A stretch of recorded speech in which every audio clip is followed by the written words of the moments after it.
Alhamdulillah, alhamdulillahirabbil alamin wassalatu wassalamu ala Rasulillah wa ala alihi washabihi ajmain.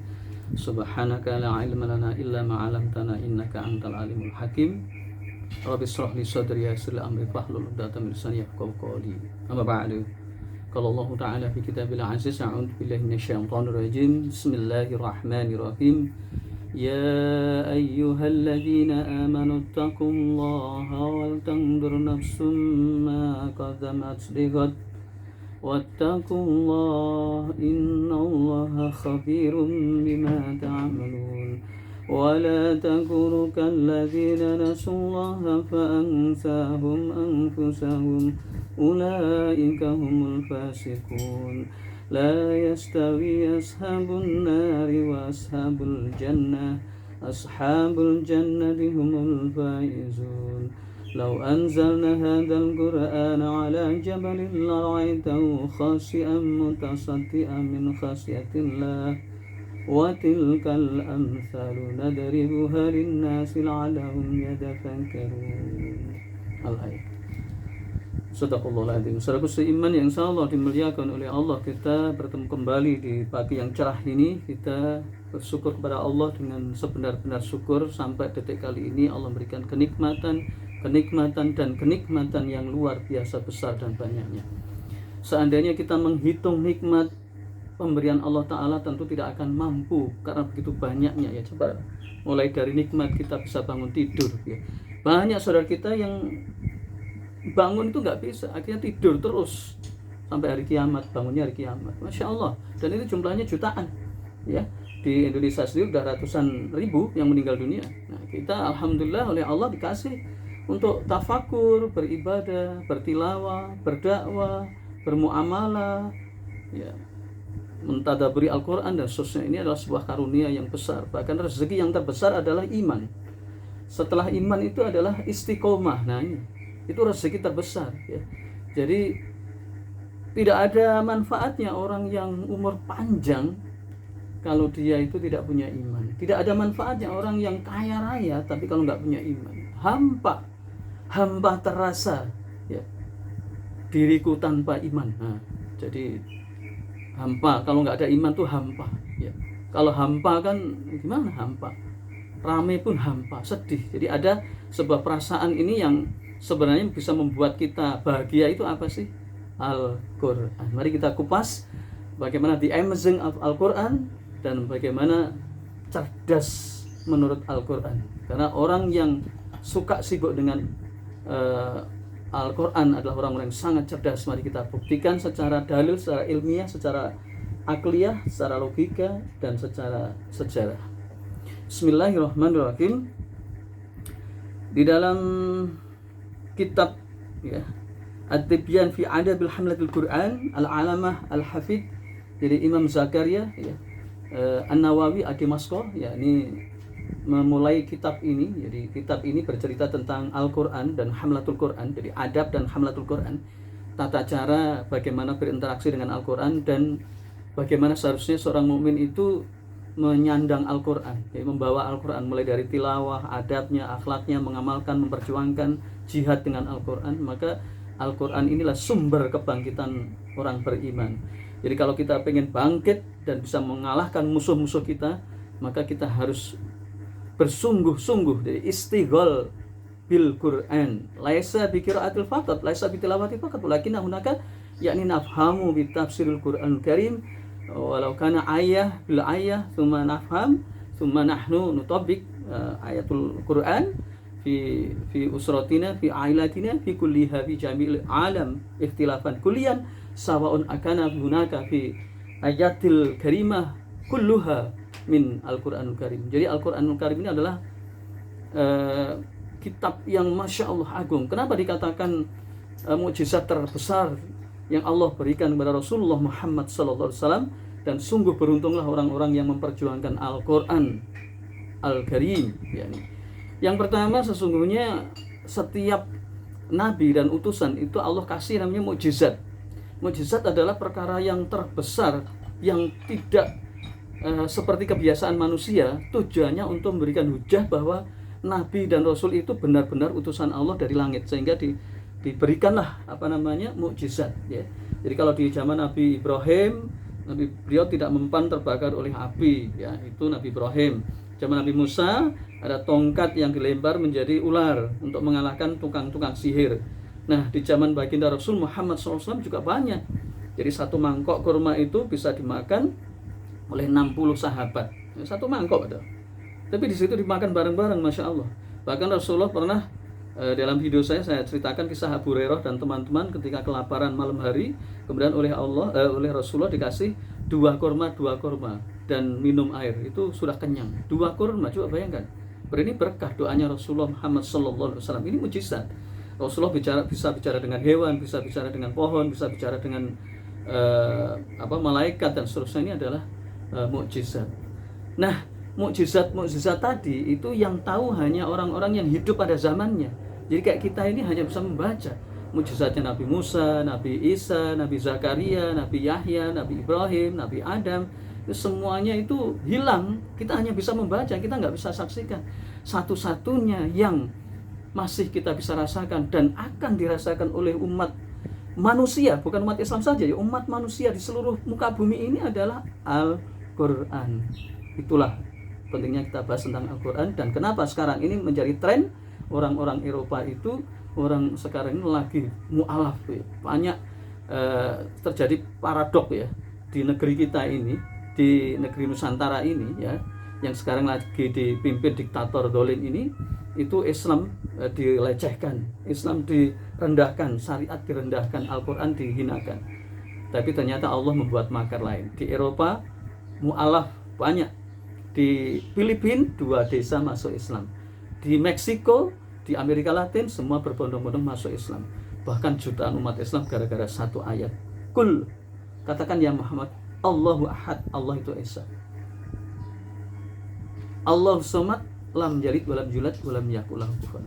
Masya Allah. Allah tempat bergantung, tempat meminta. Seluruh jagat raya ini adalah mintanya kepada Allah, dan Allah tidak meminta kepada makhluknya ya. Lam yalid walam yulad ya, dia tidak beranak dan tidak diperanakkan. Walam yakul lahu kufuwan ahad, dan Allah tidak sama dengan manusia, tidak sama dengan kita yang punya mata, tidak. Allah itu laisa kamitslihi syai'un, Allah tidak serupa dengan makhluknya. Baik, di dalam kitab At-Tibyan fi Adabi Hamlatil Quran, jadi Al-Alamah Abu Zakaria Imam Nawawi Adimasko menyampaikan, mengutip surat Al-Fatir atau surat Fatir pada ayat ke-29. Surat Fatir ini surat ke-35 ya. Pada ayat ke-29 Allah berfirman, A'udzu billahi minasy syaithanir rajim. Bismillahirrahmanirrahim. Innal ladzina yatluna kitaballahi wa aqamus salata wa anfaqu mimma razaqnahum sirran wa 'alaniyatan yarjuna tijaratan lan tabur. Inna, sesungguhnya alladzina yatluna, orang-orang yang yatluna, yang membaca apa? Ai kitab Allah, yakni Al-Quran. Kitab Allah ini maksudnya Al-Quran. Jadi ini makrifat kitab Allah. Jadi kitabnya Allah itu Al-Quran maksudnya. Wa aqamus shalah, dan mendirikan shalah. Wa anfaqu mimma razaqnahum, dan kemudian memberikan infak, maksudnya bayar zakat. Karena zakat ini wajib ya. Mimma, terhadap apa-apa, razaqna, yang kami telah anugerahkan, kami berikan pada mereka, sirron, itu secara sembunyi-sembunyi. Jadi zakatnya itu bisa sembunyi. Wa alaniyatan, dan terang-terangan. Jadi kalau bayar zakat mal itu boleh terang-terangan, sembunyi pun juga tidak masalah. Yarjuna tijaratan, dan mereka itu mengharapkan, jadi arjun mengharapkan, tijaratan itu sebuah bisnis, makanya tanwin ini. Lantabur, yang tidak akan pernah rugi ya, yang tidak pernah rugi. Lan itu pakai lam nun itu artinya linafi ta'bid. Linafi itu artinya tidak meniadakan. Jadi meniadakan itu tidak akan ya. Ta'bid itu mustakbal itu akan datang, jadi tidak akan pernah rugi selama-lamanya gitu ya. Jadi orang yang kalau pengen bisnis dengan Allah ya, jadi bisnis dengan Allah itu Allah kasih modalnya umur, modalnya Al-Quran, modalnya pemahaman, maka Allah kasih yang namanya keuntungan berupa lantabur yang tidak akan pernah rugi selamanya adalah hidayah dan surga. Jadi kalau di dunia itu berupa kenikmatan ya, surga dunia, jadi keberkahan hidup. Jadi kalau kita misalnya, kita kan selama ini mikirnya kan uang ya, kalau nggak ada uang ya nyawa melayang. Atau bahkan ulama-ulama fulus, ulamanya istana itu ada kaidah ma fi fulus yuridu mampus, itu ulama istana. Nah kalau kita insya Allah ya, ulama-ulama insya Allah ya, ulama-ulama putih bukan karena bajunya putih, insya Allah mohon pada Allah supaya dikasih istiqomah ya. Itu yang namanya rezeki itu luas ya. Termasuk kita bisa menyampaikan ini, alhamdulillah.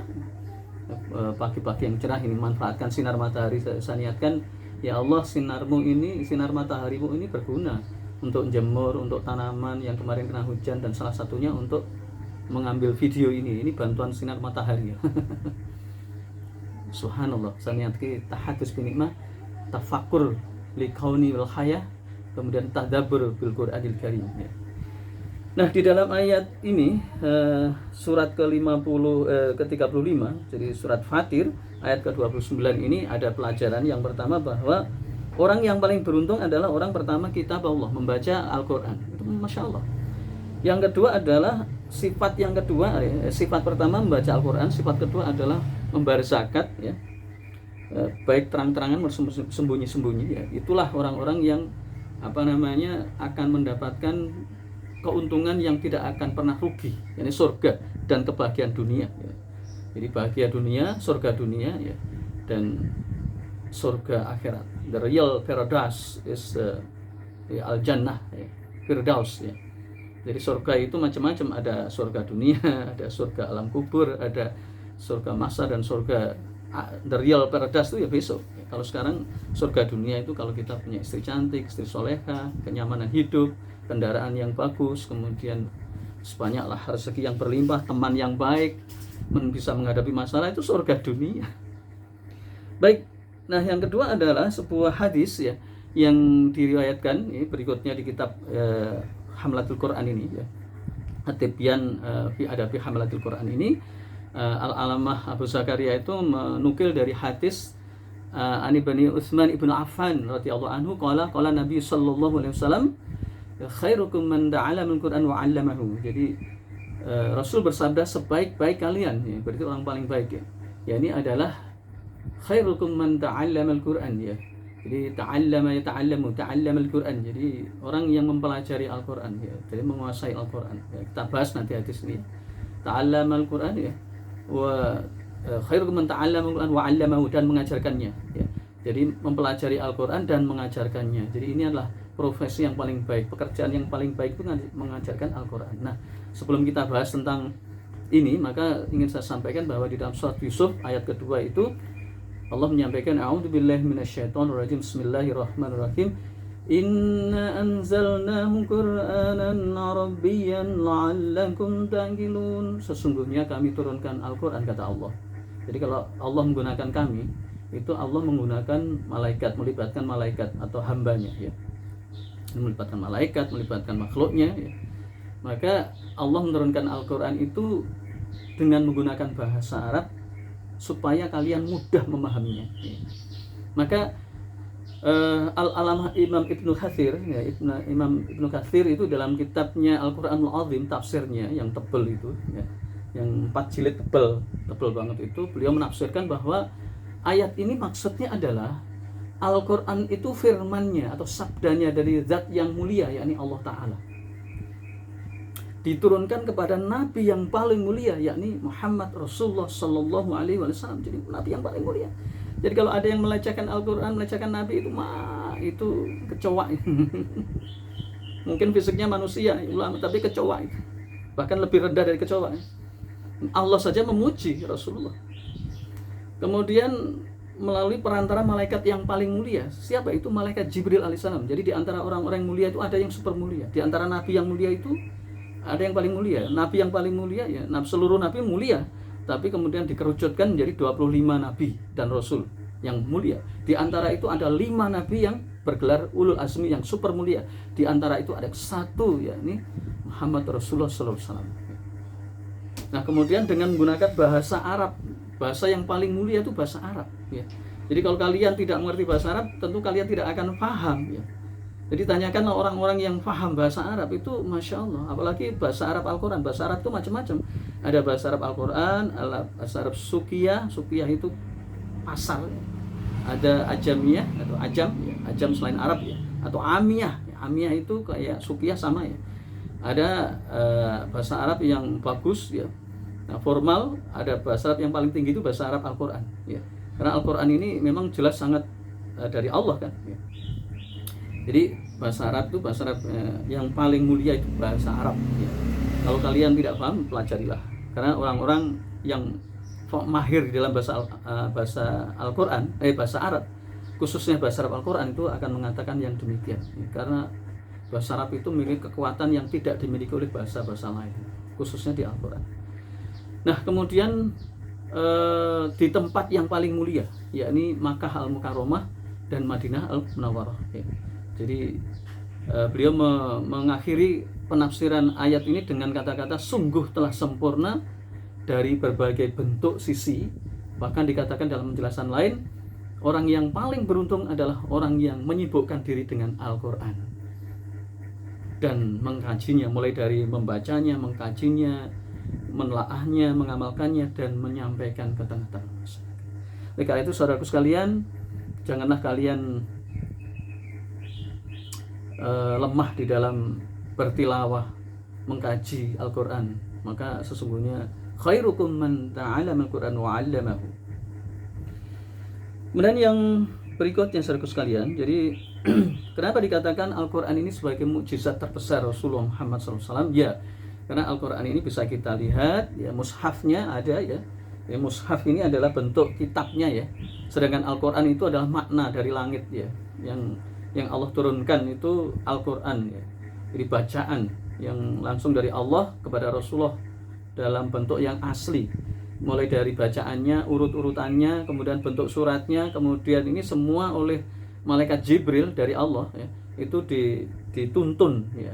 Jadi kalau kita dapat Al-Quran, ya, itu sudah dalam bentuk jadi, ya. Ibarat masakan sudah dalam bentuk jadi. Dan semua bentuk resepnya itu sudah dibuat. Nah, ternyata Al-Quran ini berbeda dengan kitab-kitab terdahulu. Meskipun secara definisi menyempurnakan dari kitab terdahulu, ternyata Al-Quran ini Masya Allah, ya. Kenapa manusia di seluruh dunia, ya bukan orang beriman saja, ya. Orang kafir yang namanya orientalis itu dari dulu sampai sekarang, ya, ribuan tahun yang lalu. Jadi kalau kalian sungguh-sungguh mempelajari sejarah, itu dimulai ketika umat Islam masuk ke Andalusia, jadi mulai abad ke-7. Jadi Rasulullah itu lahir kan pada tahun 571 Masehi, kemudian diutus sebagai nabi itu 40 tahun kemudian, ya. Kemudian itu saja sudah berapa itu? Sekitar 611, ya. Kemudian berdakwah sekitar 23 tahun, ya. Jadi 611 tambah 23 sekitar 644 sekian. Jadi itu menjelang umat Islam masuk ke Andalusia Spanyol. Nah, ketika abad ke-7 ini umat Islam masuk ke Andalusia, itu umat orang-orang Kristen Eropa itu berbondong-bondong kuliah di Andalusia atau Cordoba University. Buktinya apa? Buktinya Alhambra. Jadi kalau Anda punya duit, datang Spanyol, Alhambra.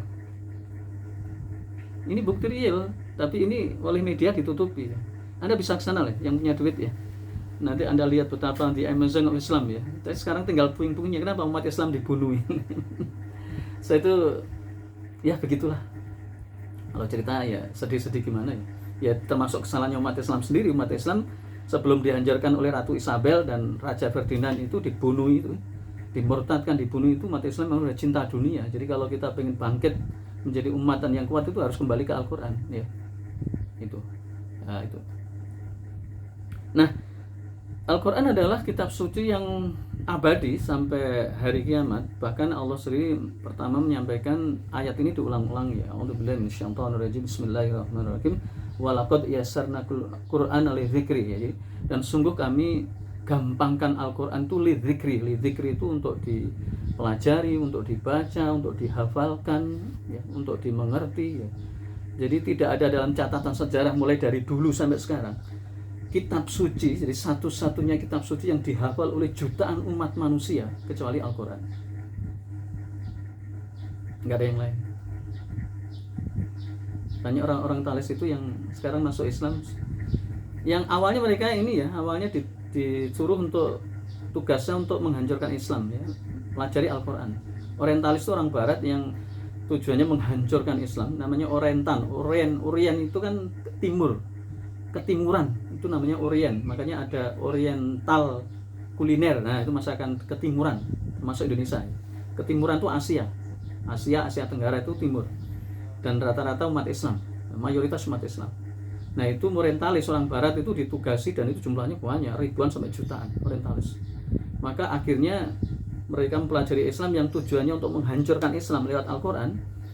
Akhirnya mereka terbelah menjadi 3. Yang pertama adalah mereka masuk Islam, alhamdulillah.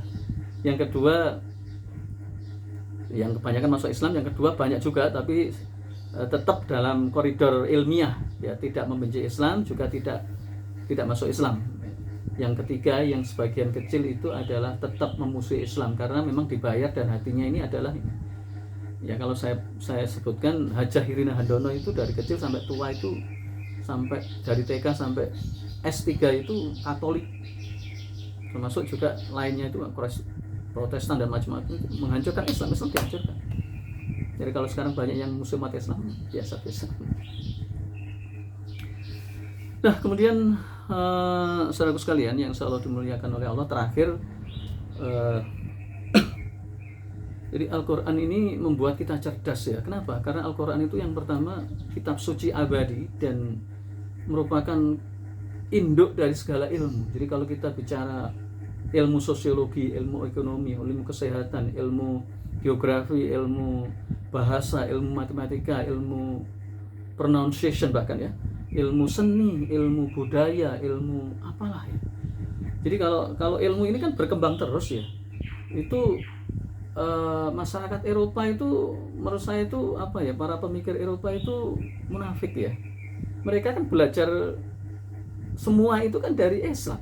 Di Cordova tadi itu abad ke-7, dan abad ke-7 sampai abad ke-14. Jadi Islam menjadi negara Islam di Andalusia itu 7 abad, saudaraku. 7 abad, 700 tahun. Itu betapa lamanya dan betapa mereka itu kagum kepada Islam. Tapi kemudian sunatullahnya umat Islam hancur berantakan, ya. Karena hubud dunia, cinta dunia tadi. Nah, para pendengki Islam, orang-orang kafir tadi itu membuat karya-karya atas nama mereka, padahal itu dari Islam. Buku sosiologi dari Ibnu Khaldun, coba. Kalau orang terkagum-kagum, ya, mahasiswa sekarang, profesor sekarang kan terkagum-kagum dari Barat. Wah, kalau Barat itu keren. Apanya yang keren? Itu dari Islam, dari Ibnu Khaldun. Kalau kita bicara tentang sosiologi, Ibnu Khaldun. Bapak sosiologi dunia itu Ibnu Khaldun. Bapak kedokteran dunia itu Ibnu Sina. Sebelum banyaknya dokter-dokter yang terkenal, bahkan di Amerika Serikat banyak dokter, di Inggris banyak dokter yang terkenal, itu mereka tuh merujuknya pada Ibnu Sina. Bapak seni, bapak fikih, bapak tafsir itu Ibnu Rus. Kalau orang Barat menyebutnya Averroes, itu Ibnu Rus. Ibnu Rus itu ulama besar yang menguasai fikih, menguasai tafsir, menguasai tarikh, menguasai kesehatan, menguasai matematika, menguasai. Makanya umat Islam itu harus menguasai banyak, jangan cuma satu-satu saja, harus multidimensi, mikirnya itu harus multidimensi. Politik iya, fikih pinter, tarikh iya. Alhamdulillah, walhamdulillah, walhamdulillah. Makanya Al-Baqir menyampaikan ini di banyak ceramah, bahwa umat Islam itu umat yang cerdas, itu sumbernya dari Al-Quran. Bahkan gambaran sahabat-sahabat di dalam kitab Lataiful Ma'arif, ya, karangan Al-Imam Ibn Rajab Al-Hambali, ulama abad ke-7 atau menuju 8 Hijriah, itu mengatakan, menggambarkan dalam kitab beliau Lataiful Ma'arif itu, mengutip dari pendapatnya atau katakannya para sahabat, bahwa sungguh aneh orang-orang yang tidak menyibukkan dengan Al-Quran. Jadi orang-orang yang kalau tidak sibuk dengan Al-Quran, tidak mau membacanya, tidak mau mengkajinya, tidak mau meruningnya. Karena Al-Quran itu begitu luar biasa. Jadi para sahabat yang mengerti bahasa Arab dan tahu bagaimana Rasulullah dan tahu bagaimana Rasul menerima wahyu, mereka begitu amazing dengan wahyu.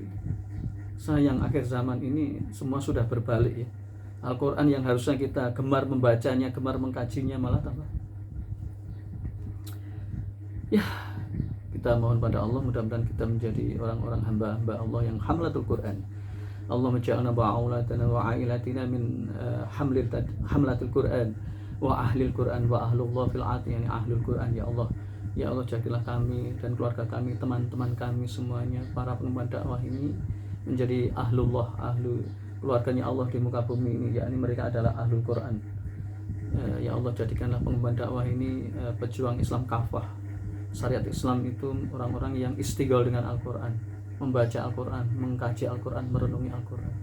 Aku qouli hadza wa astaghfirullahaladzim innahu huwal ghafurur rahim.